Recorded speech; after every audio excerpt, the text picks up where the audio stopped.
So I will be using that for my further penetration testing. So I'll just go ahead and open my workstation, and I'll create a new virtual machine over here, custom, and next.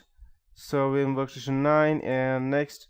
So I'll install the operating system later, next, and I'll be using it as Linux, and let's see whether it has Kali Linux. I doubt it would have. Okay, it doesn't have, so I'll just be using as Ubuntu. Although you can choose Debian as well, since it's a Debian based operating system, but for beginners I would suggest using Ubuntu. And if you're downloading 64-bit version, you can surely go and download the 64-bit version as well. So I'll just go down, the virtual machine would be in C. Okay, no issues. Next, and the processor I would give it as a 2 processors, 2 cores per processor, and next. And 1 GB of RAM is more than sufficient for Kali Linux to run, so I'll just be selecting that.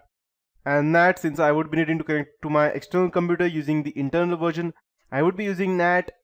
If you use a bridged operating system, then what it would do is that it would use the same IP address as that of your computer. That means that of your physical computer, which we don't want as of now, because then I won't be able to detect my external system.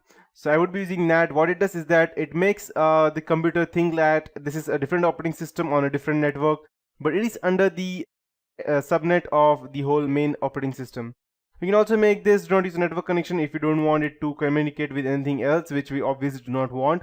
And you can just make sure use host only, that's so that it will only connect with the guest operating system, that means the physical computer, and no other computers. But we don't want that, since I would also be installing Windows 7. As you can see over here, I have the Windows 7 activated version, so it also has Service Pack 1 inbuilt. I would also be installing that, and I would be communicating the Kali Linux with the Windows 7 as well as my outer machine. So that's the reason I would be using NAT, that network address translation. I'll click on next, create a new virtual hard disk, and okay, next, and 20 GB is the recommended version. So I would be using split virtual disk into multiple files. So what it does is that it makes it only uses space that it is necessary, instead of this can actually be a bit difficult for you, since I think I am actually running a bit low on my hard disk space. Let me check.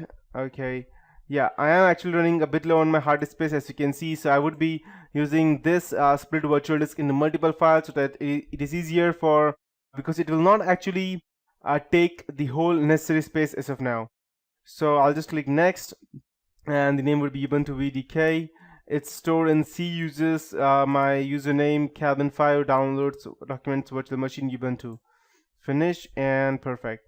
So I'll just click over here and right click on the settings part over here, and on the options part, shared folders disable, never mind, and snapshots, never mind, auto protect, never mind. So I need to go and add, I believe I would have to add the hardware. Okay, here it is.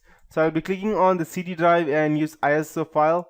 I'll browse and make sure I'll go over in desktop where my settings are saved, and the Kali Linux. Okay, and perfect. In case I want to change any of the settings, I could straight away go ahead and change it from over here. And let me just check, and perfect. And the best part about running Kali Linux is that you don't actually need to install the whole operating system, which will take up like 5 to 10 gigs of your space. No, you can straight away run it live on your system without leaving a single trace on any other thing, and you can straight away just run it within the system itself. That means within the 3.2 gigs file that you have downloaded, it will run within itself without acquiring any space. And that's what we are going to do right now. So I'll just go ahead and select on power on this virtual machine so that it will start, and close. Okay, I think I'll have to register this, so just for a moment. So I have installed the license key as of now, so I'll just go ahead and click over here, disassembling long mode. Okay, don't show this message again. Okay, so I'll just click not show this message again, and okay, and let this start. So I'll just click over here, and okay, over here you can go ahead and select the whichever version you want. So I won't be installing this, so I'll just be selecting it live. So I'll just click over here and hit enter. and I'll just wait. It seems like it's actually starting, so it will take a few seconds to boot. So once it's actually activated, you can straight away go. Okay, perfect. So it's starting. So this is how it looks like. So I think I'll have to change the resolution, so I'll just click over here and click on the change extra background so that it will become full screen. I have probably not installed the VMware Guestbox edition, so once I install them, this will probably be perfect. Okay, great. So it's actually not detecting, so I'll just select a different one. Let's see.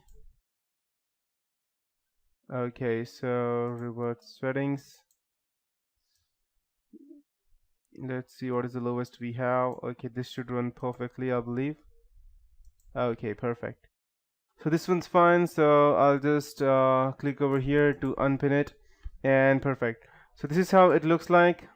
One means this is the first part over here, so you can just go over here, and by default it has a lot of things inbuilt, so I'll just go over here and select Nmap, and let's see if we have that installed. Perfect.